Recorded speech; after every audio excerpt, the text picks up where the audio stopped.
Hello friends, welcome back to my channel. Friends, hallucination ಮೂವಿಗಳಲ್ಲಿ ಅಥವಾ space ಸಿನಿಮಾಗಳಲ್ಲಿ ಬಾಹ್ಯಾಕಾಶದಲ್ಲಿ ದೊಡ್ಡ ಬ್ಲಾಸ್ಟ್ ಆದಾಗ ಭೀಕರವಾದ ಶಬ್ದ ಬರುವುದನ್ನು ನೀವು ಕೇಳಿರುತ್ತೀರಿ. ಆದರೆ ರಿಯಾಲಿಟಿ ಏನು ಗೊತ್ತಾ? ಬಾಹ್ಯಾಕಾಶದಲ್ಲಿ ಎಷ್ಟೇ ದೊಡ್ಡ ಸ್ಫೋಟ ಸಂಭವಿಸಿದರೂ ಅಲ್ಲಿ ಯಾವುದೇ ಶಬ್ದ ಕೇಳಿಸೋದಿಲ್ಲ, ಪೂರ್ತಿ ಸೈಲೆಂಟ್. ಯಾಕೆ ಹೀಗೆ ಅಂದುಕೊಂಡಿದ್ದೀರಾ? ನೋಡಿ, ನಮ್ಮ ಭೂಮಿಯ ಮೇಲೆ ನಾವು ಮಾತನಾಡುವುದು ಬೇರೆಯವರಿಗೆ ಕೇಳಿಸಬೇಕಾದರೆ ಗಾಳಿ, ಏರ್ ಬೇಕು. ಶಬ್ದದ ಅಲೆಗಳು ಗಾಳಿಯ ಮೂಲಕ ಚಲಿಸುತ್ತವೆ, ಸೌಂಡ್ ವೇವ್ಸ್. ಆದರೆ ಬಾಹ್ಯಾಕಾಶದಲ್ಲಿ ಯಾವುದೇ ಗಾಳಿ ಅಥವಾ ವಾತಾವರಣ ಇರುವುದಿಲ್ಲ.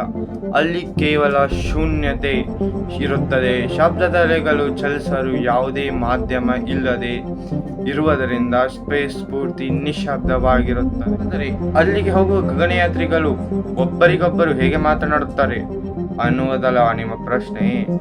ಅವರು ರೇಡಿಯೋ ತರಂಗಗಳ ಮೂಲಕ ಮಾತನಾಡುತ್ತಾರೆ. ಏಕೆಂದರೆ ರೇಡಿಯೋ ತರಂಗಗಳು ಚಲಿಸಲು ಗಾಳಿಯ ಅಗತ್ಯವಿಲ್ಲ.